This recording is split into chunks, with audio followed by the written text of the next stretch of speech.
میں یہ پوچھنا چاہوں گا کہ خدا نے جو بھی ریولیوشن کی ہے ایک مذہب کے نہیں بہت سے مذہبوں میں کی ہے، الگ الگ ریولیوشن ہے، کہیں کچھ ایک باتیں ہیں، کانٹرڈکشن بھی ہے آپس میں، کہیں کچھ آپ کر سکتے ہیں کہیں کچھ نہیں کر سکتے، ایسا نہیں ہے کہ سب کی کوڈ آف مورل ایک ہے۔ تو یہ قصہ کیا ہے؟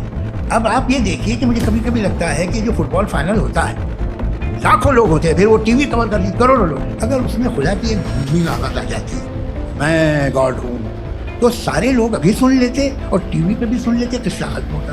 یہ اتنی رازداری کیا ہے کہ تم سامنے کچھ تو ثبوت دے دو ہمیں، وہ اس دنیا کو چلا کیسے رہا ہے، یہ دنیا کیسے چل رہی ہے؟ آپ کو اس پہ حیرت نہیں ہوتی؟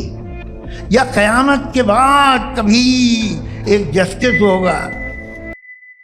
بسم اللہ الرحمن الرحیم۔ الف لام میم را، یہ اللہ کی کتاب کی آیتیں ہیں، اور جو کچھ تمہارے رب کی طرف سے تم پر اتارا گیا ہے وہ بالکل حق ہے، مگر تمہاری قوم کے زیادہ تر لوگ مان نہیں رہے ہیں۔ وہ اللہ ہی ہے جس نے آسمانوں کو ایسے سہاروں کے بنا قائم کیا جو تمہیں نظر نہیں آتے ہیں، پھر وہ اپنے تخت سلطنت پر وراجمان ہوا، اور اس نے سورج اور چاند کو ایک قانون کا پابند بنایا۔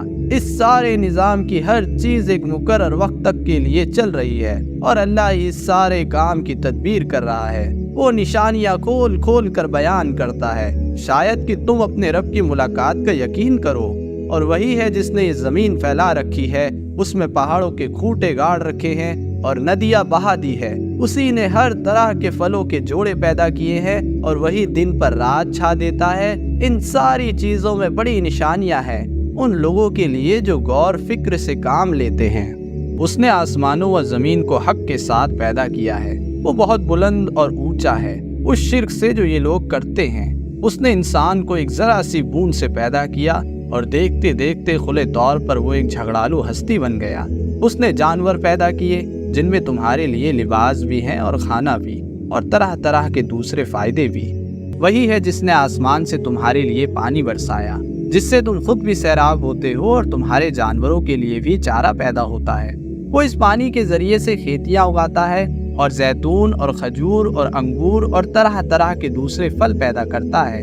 اس میں ایک بڑی نشانی ہے ان لوگوں کے لیے جو سوچ وچار کرتے ہیں۔ اور اس نے دن اور رات کو اور سورج اور چاند کو تمہاری خدمت پر لگا رکھا ہے، اور ستارے بھی اس کے حکم سے کام پر لگے ہوئے ہیں۔ یقیناً ان باتوں میں ان لوگوں کے لیے بڑی نشانیاں ہیں جو عقل سے کام لیں۔ اور یہ جو بہت سی رنگ برنگ کی چیزیں اس نے تمہارے لیے زمین میں پیدا کر رکھی ہیں، ان میں بھی ضرور نشانی ہے ان لوگوں کے لیے جو سبق حاصل کرنے والے ہیں۔ وہی ہے جس نے تمہارے لیے سمندر کو سدھا رکھا ہے تاکہ تم اس سے تر و تازہ گوشت لے کر کھاؤ، اور اس سے زینت کی وہ چیزیں نکالو جنہیں تم پہنا کرتے ہو۔ تم دیکھتے ہو کہ ناؤ سمندر کا سینہ چیرتی ہوئی چلتی ہیں۔ یہ سب کچھ اس لیے ہے کہ اپنے رب کی مہربانی تلاش کرو اور اس کے شکر گزار بنو۔ اس نے زمین میں پہاڑوں کی میخیں گاڑ دی تاکہ زمین تم کو لے کر ڈلک نہ جائے۔ اس نے ندیاں بہائی اور قدرتی راستے بنائے تاکہ تم ہدایت پاؤ۔